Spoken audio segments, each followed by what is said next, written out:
करने के लिए सम्माननीय उच्चतम न्यायालय में महाराष्ट्र का प्रतिनिधित्व करने के लिए विख्यात अधिवक्ताओं की नियुक्ति की गई है। मेरी सरकार सीमावर्ती क्षेत्रों में रहने वाले मराठी भाषी लोगों के शैक्षणिक, स्वास्थ्य देखभाल और अन्य विभिन्न कल्याणकारी योजनाओं को लागू कर रही है।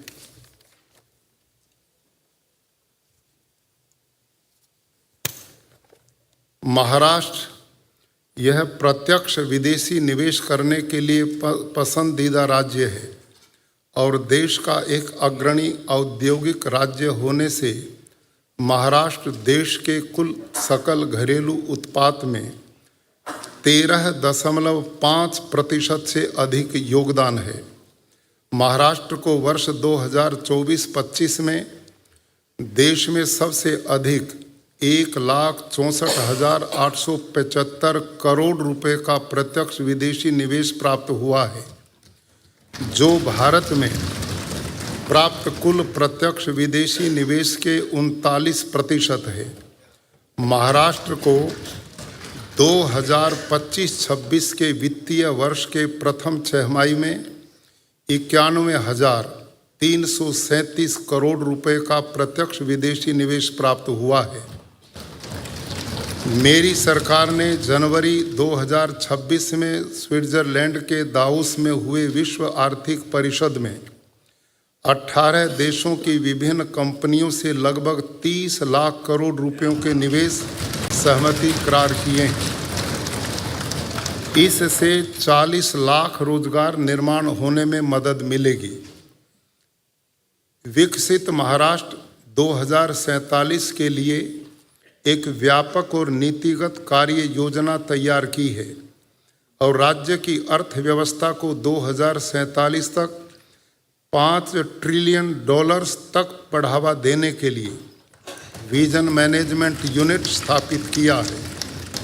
मेरी सरकार ने वर्ष 2026 से 2030 तक की अवधि के लिए महाराष्ट्र उद्योग, निवेश एवं सेवा नीति 2025 की घोषणा की है। इस नीति के माध्यम से 17,50,000 करोड़ रुपयों का निवेश आकर्षित करने और लगभग 50 लाख प्रत्यक्ष रोजगार निर्माण करने का लक्ष्य रखा है। इस प्रकार राज्य में विभिन्न उद्योगों को बढ़ावा देने और रोजगार निर्माण के लिए बांस उद्योग नीति 2025, रत्न और आभूषण नीति 2025, animation, visual effects, gaming, comics और एक्सटेंडेड रियल्टी नीति 2025 और वैश्विक सामर्थ्यता केंद्र नीति 2025 की घोषणा की है। मेरी सरकार गढ़चिरौली जिले को स्टील हब और पूर्वी विदर्भ को स्टील कॉरिडोर के रूप में विकसित कर रही है। महाराष्ट्र औद्योगिक विकास निगम के माध्यम से भूखंडों का पारदर्शी आवंटन करने के लिए MIDC industrial land application and allotment portal नामक एक नीतिगत उपक्रम शुरू किया गया है। मेरी सरकार ने महाराष्ट्र को उद्यमिता और नव परिवर्तन का वैश्विक केंद्र बनाने के लिए महाराष्ट्र स्टार्टअप, उद्यमिता एवं नव परिवर्तन नीति 2025 लागू की है। इस नीति का लक्ष्य आगामी 5 वर्षों में 1,25,000 उद्यमियों को प्रोत्साहित करना तथा 50,000 स्टार्टअप्स को सहायता करना है। जनवरी 2026 में नीति आयोग द्वारा जारी निर्यात तत्परता सूचकांक 2024 में महाराष्ट्र राज्य ने प्रथम स्थान प्राप्त किया है। मेरी सरकार ने महाइन्वेट मूलभूत निवेश न्यास स्थापित करने का निर्णय लिया है। उक्त निर्णय के अनुसार महाराष्ट्र राज्य सड़क विकास निगम और महाराष्ट्र राज्य मूलभूत सुविधा विकास नियम के चयनित मूलभूत सुविधा परियोजना मूलभूत सुविधा निवेश न्यास में स्थानांतरित करने और निजी तथा सार्वजनिक निवेशकों से निधि जुटाने के लिए मंजूरी दी है। जिससे राज्य का ऋण भार प्रभावी रूप से कम होकर नई मूलभूत सुविधा परियोजना में निवेश बढ़ाने में मदद होगी। मेरी सरकार ने वर्ष 2025-26 में राज्य के आर्थिक और औद्योगिक विकास की गति बढ़ाने के लिए 4,478 करोड़ रुपयों के लागत की कुल 1100 किलोमीटर लंबाई की 147 प्रमुख सड़क योजना सुधार योजनाओं को मंजूरी दी है। औद्योगिक विकास को बढ़ावा देने के लिए समृद्धि महामार्ग का विस्तार पालघर जिले के प्रस्तावित वाढ़वन बंदर तक, साथ ही पूर्वी विदर्भ के जिलों तक बढ़ाने के लिए मंजूरी दी है। मेरी सरकार ने बंदरों, जहाज निर्माण और जल मार्ग मंत्रालय, भारत सरकार द्वारा मुंबई में अक्टूबर 2025 में आयोजित किए गए इंडिया मैरीटाइम वीक 2025 के दौरान लगभग 56,000 करोड़ रुपयों के समझौते करार किए हैं। इससे बंदरगाह विकास और जहाज निर्माण क्षेत्र में निवेश और रोजगार निर्माण को बढ़ावा मिलेगा और भारत की समुद्री क्षेत्र की वृद्धि में महाराष्ट्र की अग्रणी भूमिका और अधिक दृढ़ होगी। महाराष्ट्र जहाज निर्माण, जहाज मरम्मत और जहाज पुनर्उपयोग नीति 2025 की घोषणा की है। इस नीति का उद्देश्य राज्य के समुद्री तट रेखा पर इन क्षेत्रों में परियोजनाओं की स्थापना को बढ़ावा देना है।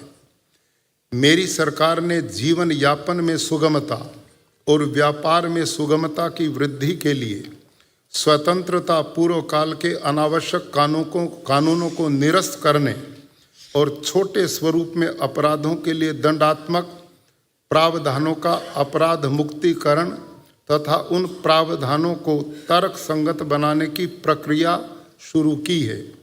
यह उपक्रम नागरिकों और व्यवसायों पर अनुपालन बोझ को कम करने के भारत सरकार के सुधारों के अनुरूप है।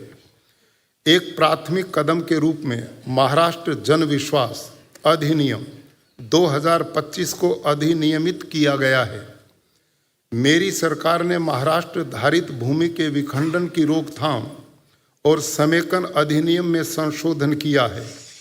इस अधिनियम के उपबंधों से असंगत 15 नवंबर 1965 से 15 अक्टूबर 2024 के बीच किए गए वास्तविक गैर कृषि प्रयोजनों के लिए उपयोग में लाई गई भूमि का हस्तांतरण तथा विभाजन किसी भी अधिमूल्य की वसूली के बिना नियमित होगा। इससे बड़े पैमाने में शहरी क्षेत्रों के भूमि मालिकों को लाभ मिलेगा और वहां भूमि स्वामित्व संबंधी समस्याओं को सुलझाया जाएगा। सरकार ने कर्मचारियों की नियुक्ति से सेवानिवृत्ति तक संपूर्ण सेवा संबंधी जानकारी को संगणीकृत करने के लिए विभिन्न मानव संसाधन शोध कार्यों को एकल डिजिटल पोर्टल पर लाने के लिए व्यापक डिजिटल परिवर्तन परियोजना हाथ में ली है। मेरी सरकार ने भूस्थानिक प्रौद्योगिकी के उपयोग द्वारा प्रशासन में गतिशीलता लाने और नीति निर्धारण में त्रुटियां कम करने के लिए महाजियोटेक एप्लीकेशन सेंटर की स्थापना की है। पुलिसकर्मी, पुलिस अधिकारी तथा वरिष्ठ पुलिस अधिकारियों के लिए निवासी आवासों की संनिर्माण हेतु पुलिस हाउसिंग टाउनशिप परियोजना कार्यान्वित करने का निर्णय लिया है। मुझे बताते हुए खुशी हो रही है कि राज्य के जल संरक्षण और प्रबंधन में उत्कृष्ट प्रदर्शन को देखकर 18 नवंबर 2025 को सम्माननीय राष्ट्रपति महोदय द्वारा दिए गए 6ठे राष्ट्रीय पुरस्कार में उत्कृष्ट राज्य की श्रेणी में राज्य को प्रथम पुरस्कार दिया गया है। स्थानीय स्वशासन संस्थाओं में विकास के लिए स्वस्थ प्रतिस्पर्धा को बढ़ावा देने के लिए मुख्यमंत्री समृद्ध पंचायत राज अभियान का कार्यान्वयन कर रही है।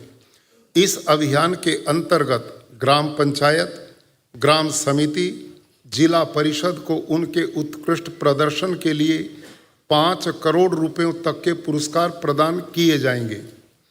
मेरी सरकार ने कृत्रिम बुद्धिमत्ता और आधुनिक प्रौद्योगिकी के प्रभावी उपयोग के माध्यम से कृषि को अधिक उत्पादक और टिकाऊ बनाने के लिए जून 2025 से महाराष्ट्र कृषि कृत्रिम बुद्धिमत्ता नीति 2025-19 को कार्यान्वित करने का निर्णय लिया है।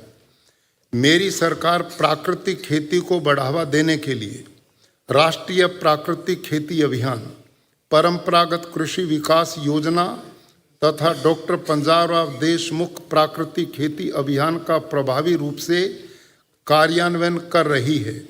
इन योजनाओं के माध्यम से 7,786 किसान समूहों द्वारा 3,22,000 हेक्टेयर में प्राकृतिक खेती की जा रही है।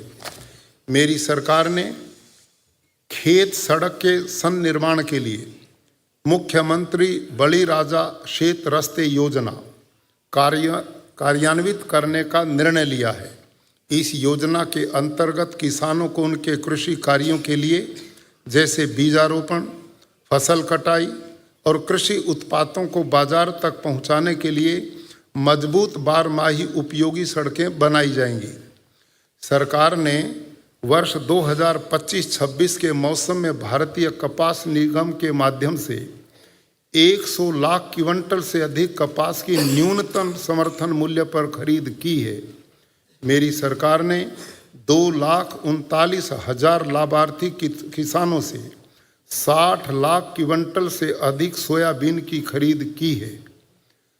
वर्ष 2024-25 विपणन सत्र के दौरान किमान आधारभूत कीमत खरीदी योजना के अंतर्गत पंजीकृत किए गए 7 लाख से अधिक किसानों को 2 हेक्टेयर की सीमा तक प्रोत्साहन राशि के रूप में प्रति हेक्टेयर 20,000 रुपये वितरित किए गए हैं। ई राष्ट्रीय कृषि बाजार के अंतर्गत अंतर बाजार और अंतर राज्य व्यापार शुरू करने के लिए एकल एकीकृत लाइसेंस के प्रावधान के लिए और राष्ट्रीय दर्जा के बाजार की स्थापना के लिए महाराष्ट्र की कृषि उपज विपणन अधिनियम 1963 में आवश्यक संशोधन किए गए हैं। मेरी सरकार ने किसानों को 2 लाख रुपयों तक के कृषि या फसल ऋण से संबंधित सभी ऋण दस्तावेजों पर स्टाम्प शुल्क में छूट देने का निर्णय लिया है। राज्य में जून से अक्टूबर 2025 के बीच हुई भारी वर्षा और बाढ़ जैसी प्राकृतिक विपदा से प्रभावित हुए किसानों को सहायता देने के लिए कृषि फसल, कृषि भूमि हानि तथा आगामी रबी मौसम के लिए बीज और अन्य आनुषंगिक मामलों के लिए 15,576 करोड़ रुपयों की मदद उनके आधार संलग्न बैंक खातों में सीधे वितरित की है। मेरी सरकार ने महाराष्ट्र भू राजस्व संहिता 1966 में संशोधन द्वारा गैर कृषिक भूमि के उपयोग के लिए अनिवार्य गैर कृषिक अनुमति तथा सनद संबंधी उपबंध निरसित किए हैं। साथ ही वार्षिक गैर कृषि कर से संबंधित प्रावधान भी निरसित किए गए हैं और भूमि के गैर कृषिक उपयोग के लिए एक बार रूपांतरण अधिमूल्य वसूल करने संबंधी उपबंध किए हैं। मेरी सरकार ने राज्य में 7.5 अश्वशक्ति तक की क्षमता वाले कृषि पंपों पर उपयोग वाले किसानों को मुफ्त बिजली देने के लिए मुख्यमंत्री बळीराजा मुफ्त बीज योजना शुरू की है। इस योजना के अंतर्गत सरकार ने 44 लाख से अधिक पात्र किसानों को 25,087 करोड़ रुपए की बिजली शुल्क में राहत दी है। मेरी सरकार ने राज्य में प्रधानमंत्री कुसुम बी और मागेल त्याला सौर पंप योजना के अंतर्गत 6,63,324 सौर कृषि पंप बिठाए हैं। 27 अक्टूबर 2025 से 25 नवंबर 2025 के बीच 45,911 सौर पंप बैठाए गए हैं। जिससे गिनीज वर्ल्ड रिकॉर्ड स्थापित हुआ है। सम्माननीय मुख्यमंत्री महोदय ने 5 दिसंबर 2025 को गिनीज वर्ल्ड रिकॉर्ड्स की ओर से यह पुरस्कार प्राप्त किया है। मेरी सरकार ने सरकारी और निजी भूमि पर सौर ऊर्जा परियोजनाओं के कार्यान्वयन के लिए भूमि के पट्टा करारों पर स्टाम्प शुल्क और पंजीकरण फीस में छूट दी है। इससे कृषि को दिन के समय बिजली आपूर्ति मिशन 2025 मुख्यमंत्री सौर कृषि वाहिनी योजना 2.0 के अंतर्गत ग्रामीण क्षेत्र की विद्युत परियोजनाओं को प्रोत्साहित किया है। मेरी सरकार ने प्रति माह 100 यूनिट से कम बिजली का उपयोग करने वाले आर्थिक रूप से कमजोर और गरीबी रेखा के नीचे रहने वाले बिजली उपभोक्ताओं के लिए